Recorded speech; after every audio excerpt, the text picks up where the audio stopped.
What's up, everybody? I'm Trey Rich with The Buzz, and we are here with the gatekeeper of the hottest DJs and artists on the turntables and radio, Sujit Kundu. Hello. Did I say that right? Kundu. Kundu, see? I'm sure there's a more appropriate way to pronounce it in the homeland, but What is your homeland? India. Ah, he's from India. A guy from India. Is that inappropriate?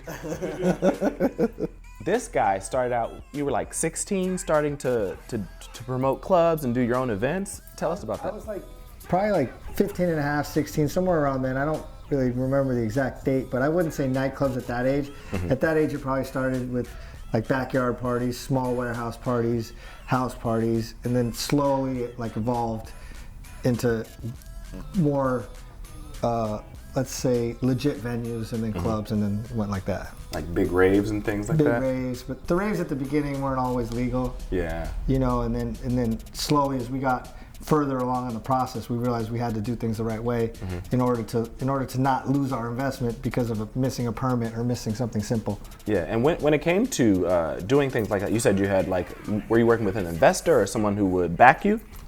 It depended. My first big, let's say, event, I definitely had an investor. It was actually the owner of the venue, and that event failed miserably, and he was pissed, and he actually had told me that he understood the risks as an investor, and I didn't owe him anything, but he never wanted to see me again. And I flipped it on him, and I just told him that I'd come work for him in his construction business for free till I paid him off. And I worked like all summer for free, and then once I paid him off, he gave me a job. Now that's how you flip the business. That's how you do it. That's really how you do it. So right now, in your business where you are working with artists and DJs that are like killing it in radio and killing it like in venues on the turntables, what is your favorite thing to work? Like, do you mainly enjoy working with people that are doing mainly mainstream radio music, or do you more so enjoy the work of booking the DJs on their gigs? I think I just enjoy the hustle. So I don't think it really matters to me what it is. I think if I was selling cars, it'd probably have the same excitement or energy. Like for me, it's the thrill of the transaction.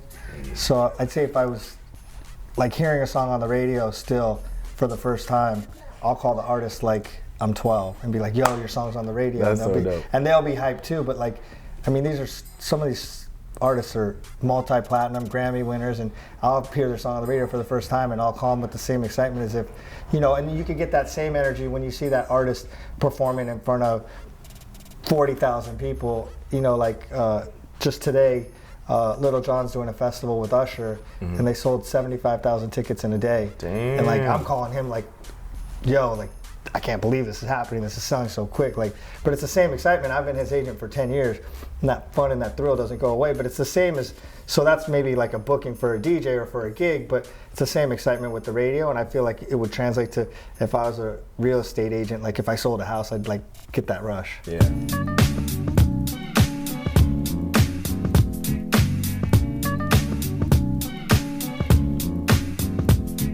I love traveling. I love being busy. Is it the same for you? I like traveling. I also like that. Sometimes I sit back and I just think holy cow, we're here. I've had clients do Super Bowl commercials. I've had and you're wait, we're at the Kentucky Derby and we're on the field. It's kind of crazy, considering my company's still considered a mom and pop. There's no massive conglomerate behind it. If you had to choose between male DJs and female DJs, which ones do you think are more marketable when it comes to mainstream? No, it's the same. It's the same? Yeah. It doesn't really matter. There's winners in both categories. I don't, it's the ones that work hard. So it doesn't matter. I don't think if you're a male or a female, I think you get what you put into it. And there's girls that hustle and there's guys that hustle. Yeah. And you can tell the ones that are successful, they put in the work. Yeah. Yeah. I've noticed that there aren't as many female DJs. So. Not true. I don't think that's the case. When I go to female DJs definitely do better with social media. Their counts are higher. Oh yeah, absolutely. But when it comes to going to venues or going to let's say if I'm going to Coachella or if I'm going to what is that big EDC in Vegas, you'll notice that there's not as many females on the roster as men. I mean, I think when it comes to those festivals, you know, I think you have to become part of that culture. And I think those festivals, you know, those acts go city to city to city to city to city.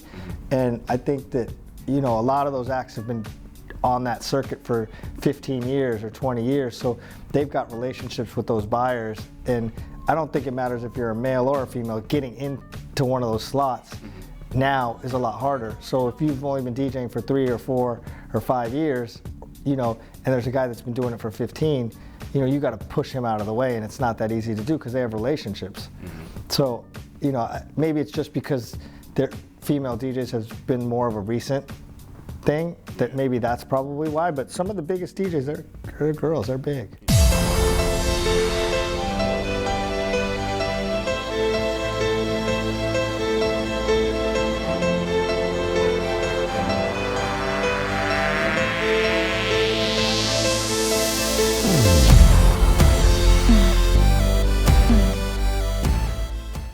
So coming up with Skam Artist, how did you come up with that name?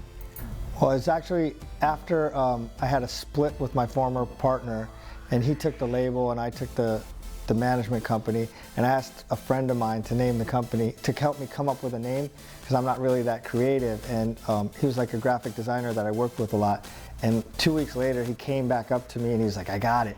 And I remember exactly where I was at the Hollywood Athletic Club, and he was like, Skam Artist, and I looked at him kind of crazy, and he was like, no, but with a K, S-K-A-M, and he was like, Sujit Kundu Artist Management, and I was like, Skam Artist seems so shady, like Pepsi's not going to want to write a check to Skam Artist. And he was like, I don't know what you're tripping about. There's Death Row, there's Murder Inc., there's Bad Boy.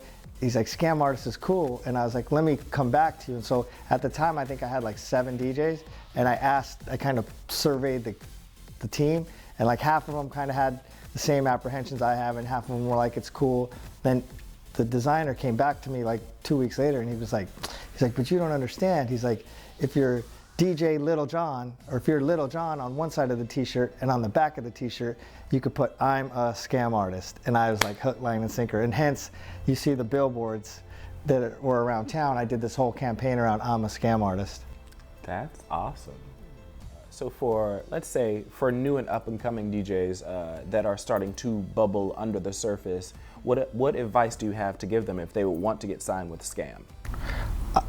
Well, the trick to get signed with Skam is you have to convince me that there's a business, right? Like, everybody thinks that they're good, everybody thinks that they're great, but like, I have to see that I'm gonna be able to eventually make money off of it, because it's the music business. And when my company was smaller, I could afford to take more chances, but now like I have overhead and I have to make my numbers. And so in order to pay my employees, in order to pay insurance, in order to pay all these things. So I think that, you know, you just have to be persistent, and not persistent in the sense of keep calling an agent, but persistence in the sense of keep practicing, keep working on your trade. You have to go out, you have to meet people, you have to be a part of the culture. So if you want to play the festival scene, go to all the festivals and be part of the scene. If you want to play all the nightclubs, go to where all the nightclub people are. If you want to play like Oscar parties, you got to get into that community and become part of that community. And then once you become part of that community, someone might be sick or someone might not be available, and then you might get a break. And then once you get in, and then somebody might take a chance on you. But if you're not there for them to have that opportunity, then you're kind of cutting yourself out. Someone else might be there. I think on one of your interviews there was like a quote, and it said, people want the end result, but they don't want to do the work to do it.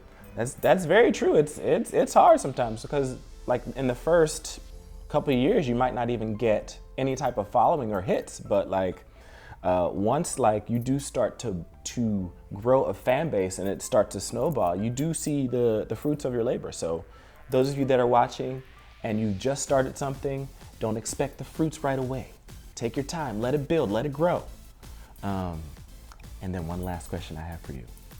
What is one of your craziest moments that you've ever experienced with an artist, either at a party or on the road? And can you talk about it? I had one situation where I had a major artist walk out of an arena tour Because he didn't want to go through the metal detector, and it was crazy. Ah. And he didn't do the show. We'll keep the name confidential, but it was crazy. He's gonna tell me after we do it. There's so much real drama in life that I don't think anything that happens, you know, in entertainment, whether someone doesn't show up or someone misses something or someone cancels a gig or something like that, like, I don't think at the end of the day you have to take it all in stride and realize that we're fortunate to be working in music and entertainment and, you know, not washing dishes and dumping the trash, right? Like we get to have, so as stressful as it gets, it's still fun.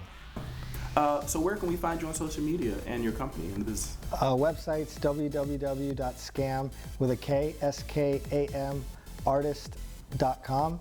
Follow us on Instagram at Skam Artist with a K.